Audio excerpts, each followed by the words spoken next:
नमस्कार, स्वागत है आपका मेरी दुनिया में। कैसे हैं आप लोग? आशा करती हूँ बिल्कुल ठीक होंगे और मैं भी बिल्कुल ठीक हूँ।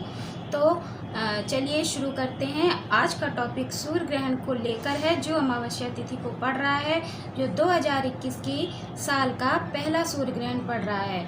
तो इस साल 4 ग्रहण पड़ेंगे, जिसमें कि 2 सूर्य ग्रहण पड़ेंगे और 2 चंद्र ग्रहण पड़ेंगे। एक चंद्र ग्रहण 15 दिन पहले, सूर्य ग्रहण के 15 दिन पहले पड़ चुका है और अब 15 दिन बाद, चंद्र ग्रहण के 15 दिन बाद सूर्य ग्रहण अमावस्या तिथि को पड़ेगा। तो यह सूर्य ग्रहण कुछ राशियों के लिए शुभ है और कुछ राशियों के लिए अशुभ है। यह सूर्य ग्रहण कुछ राशियों को अच्छे फल देगा और कुछ राशियों के लिए ये खराब है।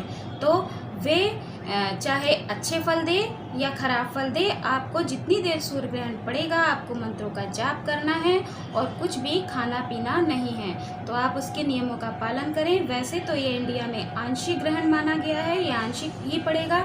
इंडिया में कुछ ही जगह पर दिखाई पड़ेगा, 1 या 2 स्थानों पर ही दिखाई पड़ेगा आंशिक रूप से, वो भी, और कहीं दिखाई नहीं पड़ेगा। लेकिन फिर भी इसके अंश मात्र प्रभाव पड़ सकते हैं या आपकी राशियों को प्रभावित कर सकता है।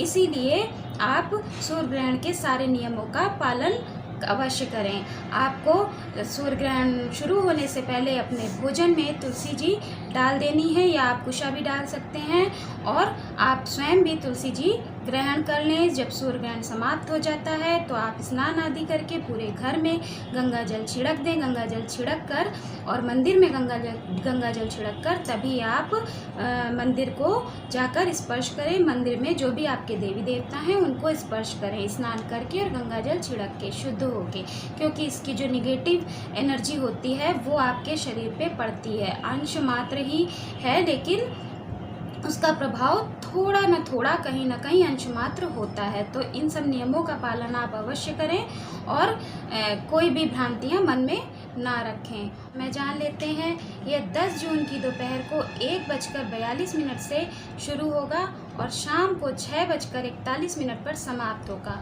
तो इसकी जो कुल अवधि है, मतलब जो इसका टाइम पीरियड रहेगा, वो 5 घंटे 41 मिनट तक का रहेगा। तो इतनी देर आप हो सके तो भोजन ना करें और पूजा पाठ करते रहें, भजन करते रहें, मंत्रों का जाप करते रहें। तो आपको इससे लाभ अच्छे मिलेंगे। निगेटिव एनर्जी आपको छू नहीं पाएगी। जो भी है अंश मात्र है, वो आपको नहीं छू पाएगी।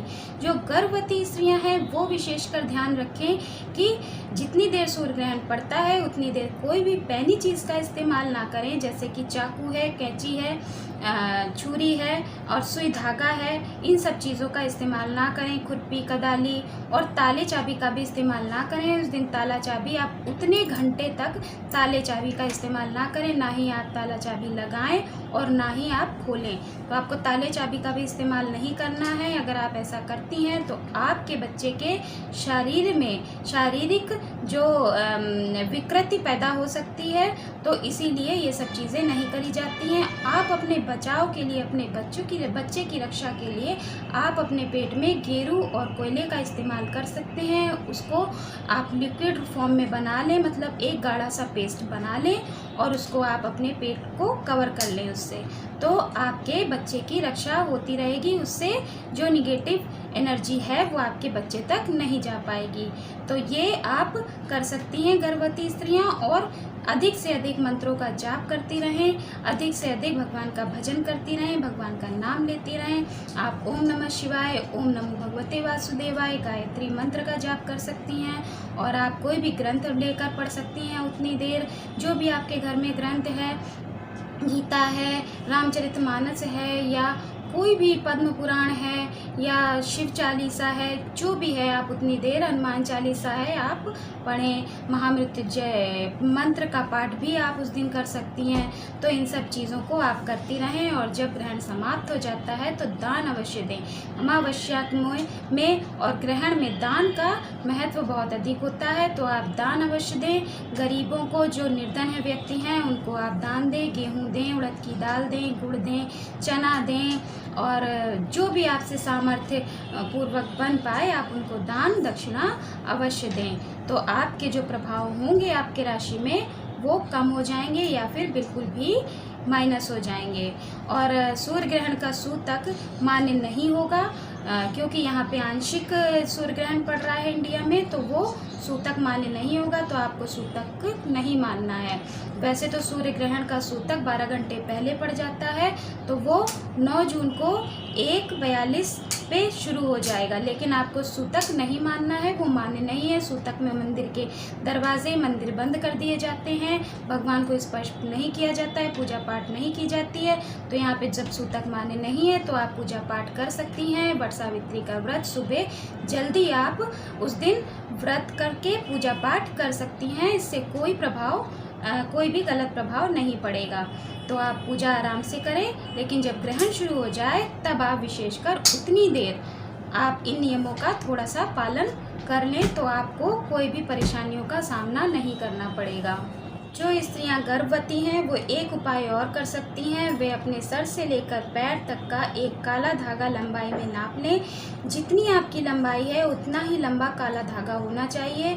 वह धागा आप एक दीवार में सेलो टेप से चिपका दें। धागा कहीं से मुड़ना या कटना नहीं चाहिए, धागा कहीं से भी मुड़ा नहीं होना चाहिए, वो सीधा होना चाहिए। और आप जिस कमरे में धागे को टांगते हैं आप उसी कमरे में रहें, और आप उसके बिल्कुल पास में ना बैठें, आप दूर ही बैठें, लेकिन आप उस कमरे में रहें, जाप करें, आप बुक्स पढ़ें, जो भी आप ग्रंथ वगैरह पढ़ रही हैं आप पढ़ती रहें। तो जो भी निगेटिव एनर्जी होगी ग्रहण की वो धागा अवशोषित कर लेगा, आपके बच्चे पर कोई भी गलत प्रभाव नहीं पड़ेगा। तो ये गर्भवती स्त्रियां इस उपाय को कर सकती हैं। और जो दूसरा ग्रहण पड़ेगा, जो चंद्र ग्रहण दूसरा पड़ेगा, वह 19 नवंबर 2021 को शुक्रवार के दिन पड़ेगा, जो दोपहर 11:30 से शुरू होगा और 5:33 पर समाप्त हो जाएगा। जो इसका टोटल डिस्टेंस है, मतलब जो कुल मिला के इसकी जो एक अवधि टाइम पीरियड रहेगा वो 6 घंटे का और 3 मिनट का होगा। यह चंद्र ग्रहण भारत में देखा जाएगा, ऑस्ट्रेलिया में दिखेगा, अमेरिका में, प्रशांत महासागर में दिखेगा और 2-3 देशों में और दिख सकता है। और जो इसका जो दूसरा सूर्य ग्रहण पड़ेगा, 2021 का जो दूसरा सूर्य ग्रहण पड़ेगा, वो 4 दिसंबर को दिन शनिवार को पड़ेगा, जो कि सुबह 10:59 से शुरू होकर दोपहर को 3:07 पर समाप्त हो जाएगा। यह ग्रहण कुल मिलाकर जो इसका टाइम पीरियड है वो 5 घंटे 7 मिनट तक रहेगा, और यह ग्रहण भारत में नहीं देखा जाएगा। तो इस ग्रहण से डरने की कोई आवश्यकता नहीं है। तो ये छोटी सी जानकारी अगर आपको मेरी अच्छी लगी हो, आपको कुछ भी जानकारी मिली हो, तो मेरे वीडियो को लाइक कर दें, शेयर कर दें, सब्सक्राइब कर दें और बेल आइकन को अवश्य दबा दें, जिससे मेरे वीडियो के नोटिफिकेशन आपको मिलते रहें। तो चलिए, खुश रहिए, मस्त रहिए, मुस्कुराते रहिए। राधे राधे, हरे कृष्णा।